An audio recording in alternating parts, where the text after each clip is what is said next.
아가서 2장 8절에서 13절 말씀입니다. 나의 사랑하는 자의 목소리로구나. 보라, 그가 산에서 달리고 작은 산을 빨리 넘어오는구나. 나의 사랑하는 자는 노루와도 같고 어린 사슴과도 같아서 우리 벽 뒤에 서서 창으로 들여다보며 창살 틈으로 엿보는구나. 나의 사랑하는 자가 내게 말하여 이르기를, 나의 사랑, 나의 의예쁜 자야, 일어나서 함께 가자. 겨울도 지나고 비도 그쳤고 지면에는 꽃이 피고 새의 노래할 때가 이르는데 방구의 소리가 우리 땅에 들리는구나. 무화과 나무에는 푸른 열매가 익었고 포도나무는 꽃이 피어 향기를 토하는구나. 나의 사랑, 나의 의예쁜 자야, 일어나서 함께 가자. 아멘. 아가서를 보면서 죽고 다시 난 한 인격을 보고 나면은 참 신랑, 참 목자, 인생의 참 사랑이 뭔지를 깨닫고 그 속에서 영원한 사랑, 영원한 기쁨을 알게 되기 때문에 거기서 우리는 안식을 누리게 됩니다. 이것이 우리의 푸른 침상입니다. 오늘 말씀은 또 이런 자리에서 깨어나게 하는 말씀입니다. 2장 8절에 보면은 나의 사랑하는 자의 목소리로구나. 보라, 그가 산에서 달리고 작은 산을 빨리 넘어오는구나. 이렇게 말하고 있습니다. 그 앞절에는 내가 노루와 들사슴으로 너에게 부탁한다. 내 사랑이 원하기 전에는 흔들지 말고 깨우지 말지니라. 그 신랑이 함께 잠든 것처럼 느끼다가 갑자기 신랑의 목소리가 들려서 산에서 달리고 작은 산을 빨리 넘어온다. 이렇게 말하고 있습니다. 안식에 머물고 싶지만 우리를 깨우는 소리를 듣게 된다는 것입니다. 하나님이 부르심이 들리면 또 새로운 한 세계를 보게 됩니다. 내가 사랑하고 안식하고 누리고 거기서 모든 걸 내려놓고 힘을 얻고 이런 세계를 우리가 봤지만은 또 다시 주님이 산을 넘고 언덕을 넘어서 말을 달리듯 달려오는 이 음성을 듣게 됩니다. 산을 넘었다, 또 언덕을 뛰어넘었다. 어떤 고비를 넘고 계시고 장벽을 뚫고 선한 싸움을 싸우고 있는 주님의 모습을 보는 겁니다. 내 안에 계시고 또 나는 주님 안에 있고 이런 고백을 늘 하지만은 또 한편으로는 밖에서 달리고 계신 분이다 하는 겁니다. 하나님의 나라, 이 땅 위에 영원한 생명을 누리게 하고 살게 하는 이런 세계를 우리 앞에 열어놓고 있는데 대적하고 하나님의 목적을 가로막는 어떤 세계에 대해서 싸움을 싸우고 있다. 우리는 이것도 함께 봐야 되는 거죠. 교회 오니까 편하고 좋다. 이렇게만 느껴서 되는 일이 아닙니다. 하나님의 부름을 위해서 우리 인생에 두신 목적을 위해서 선한 싸움을 싸우는 사람이다. 이걸 함께 봐야 되죠. 예수님은 안식에 대해서 새로운 정의를 내렸습니다. 내 아버지가 일하시니 나도 일한다. 이것이 안식일의 새로운 정의입니다. 하나님이 쉬셨으니까 쉬어야 한다. 이게 구약의 안식일이라면 하나님이 일하시니까 나도 일한다. 이것이 참 안식인 겁니다. 내가 즐거워서 하는 일, 내 생명이 그러해서 하고 싶어서 하는 일은 수고로움이 없기 때문에 일이 곧 안식이 됩니다. 안식일은 그냥 쉰다는 것이 아니라 하나님과 함께 호흡이 맞아서 하나님이 일하실 때 나도 일하고 하나님이 즐거워하시는 것에 내가 즐거워지고 하나님의 근심에 나도 함께 근심이 되고 이것이 참 안식이죠. 사도행전에는 안식일을 따로 지켰다는 말이 없습니다. 모든 날이 안식이었습니다. 일주일에 하루가 안식일이 아니라 전생애가 안식인 사람이 되는 것입니다. 우리 전생애가 하나님의 부르심에 즐거이 반응하는 사람이 되면은 전생애가 안식인 거죠. 바울은 나의 나 된 것이 하나님의 은혜다. 내가 한 것이 아무것도 없다. 말은 그렇게 고백하고 있는데 바울만큼 많이 돌아다니는 사람이 어디 있습니까? 매를 맞고 수고하고 굶주리고 자지 못하고 이런 것을 겪었음에도 불구하고 나의 나 된 것은 하나님의 은혜다. 이렇게 고백한 것은 하나님의 안식에 들어갔기 때문에 그런 것입니다. 신약 성경에는 안식일에 대해서 말하면서 너희는 내 안식에 들어오지 못하리라. 이렇게 말씀한 것은 하나님의 안식 따로 있단 말인데 이 안식은 하나님이 자기 일을 쉬신 것 같이 자기 일을 쉬느니라. 이것이 진짜 안식이라는 겁니다. 내 일은 끝나고 내 인생에 하나님의 일만 남은 사람, 이게 안식에 들어간 사람이죠. 아무것도 안 하는 것을 편하다고 생각하면 안 됩니다. 하나님의 일에 즐거이 동참하는 것이 평안이고 안식이죠. 안식이 깨어지는 것은 하나님이 일하고 계신데 나는 자고 있다. 하나님이 무관심한데 나는 밤새 근심하고 있다. 피리를 불면 춤을 추고 곡을 하면 슬피 울고 이게 주님과 함께 호흡이 되는 거잖아요. 40년간 광야 생활. 구름이 발행하면 발행하고 구름이 머무르면 머무르고 호흡이 맞으면 주님과 동행하게 되는 것입니다. 내 사랑하는 자가 원하기 전에는 흔들지 말고 깨우지 말라. 이러고 나서 곧바로 보라 그가 산을 달리고 작은 산에서 빨리 넘어온다. 내 사랑하는 자야 일어나 함께 가자. 하나는 깊이 잠들어 있고 하나는 지금 막 달려서 산을 넘고 언덕을 넘으니까 이것이 다른 것이 아니라 한 삶인 거죠. 하나님이 일하실 때 일하고 하나님이 쉬실 때 쉬고 세상에 대해서 죽고 하나님에 대해 살면 이런 사람이 되는 것입니다. 우리에게 일이 없는 것이 아니거든요. 그 일을 즐거이 할 때까지 기다리는 거지. 사랑하는 자가 원하기 전에는 흔들지 말고 깨우지 말라. 정말 원해서 일어날 때까지 주님은 기다리시는 겁니다. 이 자유를 가지고 육체의 기회를 삼아버리면 이전만도 못한 사람이 되는 거지. 세상에서 가장 무서운 것은 쓸모없는 존재가 되는 겁니다. 고통스러워도 힘들어도 사람에게나 하나님에게나 유익한 존재가 되고 쓸모있는 존재가 된다. 그럼 고통이 아닌 것이고 문제가 문제되지 않는 사람이 됩니다. 구원은 하나님의 창조의 목적에 그대로 쓰이는 것입니다. 편하게 있는 것이 구원이 아닌 겁니다. 천국은 포도원 주인이 나가서 사람들을 불러서 내 포도원에 일하라 불렀다는 겁니다. 목적도 방향도 없이 길 어귀에서 서성이던 사람이었다. 주님이 나를 부르셔서 일이 있는 사람이 되게 했다. 이게 축복이죠. 인생의 목적이 있고 갈 방향이 있고 살아서 쓰일 곳이 있는 것, 이게 하나님이 주신 축복입니다. 귀한 일에 쓰이다가 간다는 것, 이 자체만으로도 일생을 두고 감사할 일입니다. 주님의 부르시는 소리가 들려서 내 사랑하는 자의 목소리구나. 그가 달려가고 있다. 언덕을 넘고 산을 넘고 뛰고 있는 것이 보였다는 겁니다. 하나님은 고정된 분이 아니고 움직이시는 분이다.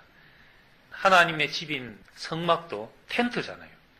언제라도 걷어서 이동할 수 있는 것이 하나님의 장막이었습니다. 그 안에 있는 벗개도 나무 막대기를 끼워서 들고 이동할 수 있는 것이었습니다. 하나님은 그냥 가만히 계신 분이 아니고 움직이신 분이고 산을 넘고 작은 산들을 넘어서 달리시는 분이다.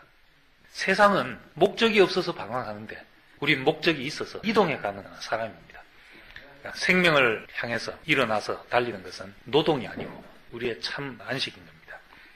2장 9절에 보면은 나의 사랑하는 자는 노루와도 같고 어린 사슴과도 같아서 우리 벽 뒤에 서서 창으로 들여다보며 창 틈으로 엿보는구나.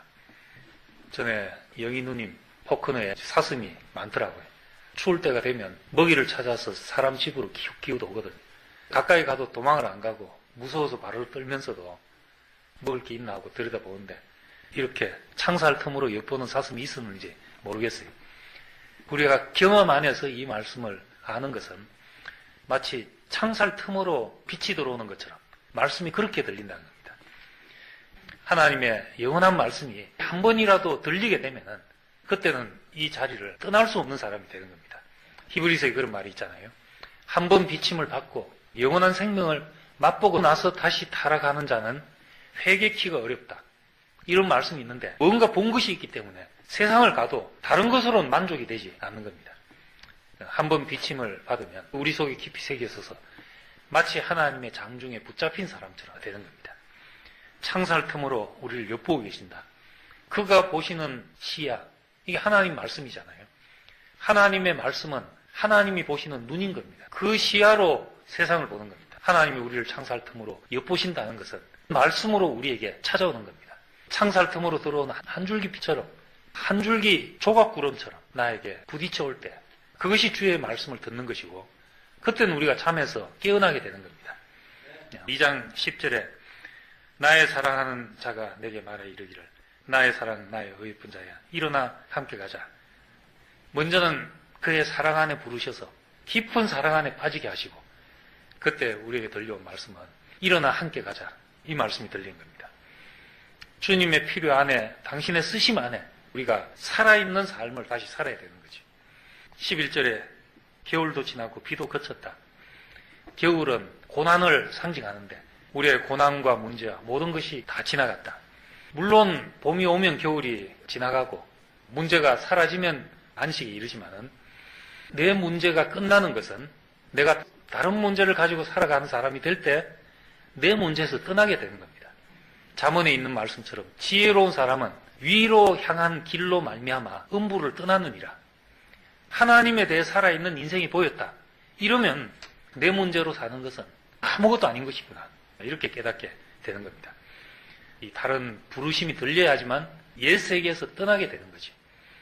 주님이 자신을 던져 싸우고 있는 이 새로운 세계가 보여지면은 자기 문제로 살지 않는 사람이 되는 거죠. 내 문제 다 해결하고 하나님 일을 하는 것이 아니라 하나님의 부름을 따라 살면 내 문제는 없어지고 또 지나고 보면 해결돼 있고 해결 안 된다 해도 내 인생의 대수가 아니고 그래서 예수님이 제자들을 부르실 때 내 문제 다 해놓고 가겠습니다. 이런 사람은 그냥 집에 가라 하셨던 겁니다. 가서 부친을 장사하고 오겠습니다. 죽은 사람들로 죽은 사람을 장례하라. 장례식을 치르지 마라 말이 아니라 그게 먼저인 사람은 하나님 나라에 합당치 않고 또 그렇게 문제를 해결하고 오려는 사람은 죽을 때까지 해도 자기 문제가 끝나지 않는 겁니다. 그런데 주님의 부르심을 따라 살면 다른 것은 다 그냥 넘어가지게 되죠. 아무 일도 없이 하루 종일 집에 있어도 할 일이 태산같이 많습니다. 인간이 먹고 사는 일만 해도 하루 종일 일이 있습니다. 노는 가정주부들이 그냥 노는 게 아니거든요. 직장 다니고 막 하는데도 그렇다고 지붕이 내려 앉아 있는 집이 없거든요. 다 굴러갑니다. 더 중요한 일, 하나님의 부름이 내 인생의 최우선이 되고 그것으로 사는 인생은 다른 것은 그냥 지나가게 되는 거죠. 이럴 때 겨울이 지나고 비가 그치고 지면에는 꽃이 피고 새 노래할 때가 이르는데 방구의 소리가 우리 땅에 듣는가. 무화과 나무에는 푸른 열매가 있고 포도나무에는 꽃이 피어 향기를 토하는구나. 나의 사랑 나의 옆인자야 일어나 함께 가자. 비둘기가 구구구 하고 소리 내는 것은 짝짓기 하는 소리거든요. 사랑을 찾아서 나서는 그런 소리입니다. 주님이 신부를 찾아 나서는 소리가 들린다. 주의 몸을 건축하는 소리가 들린다. 꽃이 피고 열매가 돋아나고 하는 것처럼 우리의 인생 안에서 부활의 경험이 경험되어지는 겁니다. 이 봄은 부활의 세계를 이야기합니다. 하나님의 문제에 자신을 던져서 사는 사람의 풍성을 맛보게 될 때, 내 인생의 겨울은 다 지나갔구나. 비도 다 그쳤구나. 이제는 꽃이 피고 비둘기 짝짓는 소리가 들리고 이것이 봄 처녀에게는 비둘기의 소리도 얼마나 사랑의 소리로 들리겠습니까? 미물들도 저렇게 사랑을 찾는데 주님이 나를 찾아서 저렇게 소리를 내시는구나. 교회는 부활의 잔치지요. 부활이란 것이 죽고 다시 사는 건데 내 문제, 내 일, 내 기분 이런 데 대해서 죽고 하나님의 문제, 하나님의 관심, 하나님의 즐거움에 대해서 내가 반응하고 살아있는 사람이 되는 것. 이게 부활이지. 내 사랑은 내 의쁜 자야. 일어나 함께 가자. 여기에 동참이 될 때 누구도 빼앗을 수 없는 영원한 안식을 갖게 되는 겁니다. 우리도 그럴 때가 되지 않았겠습니까?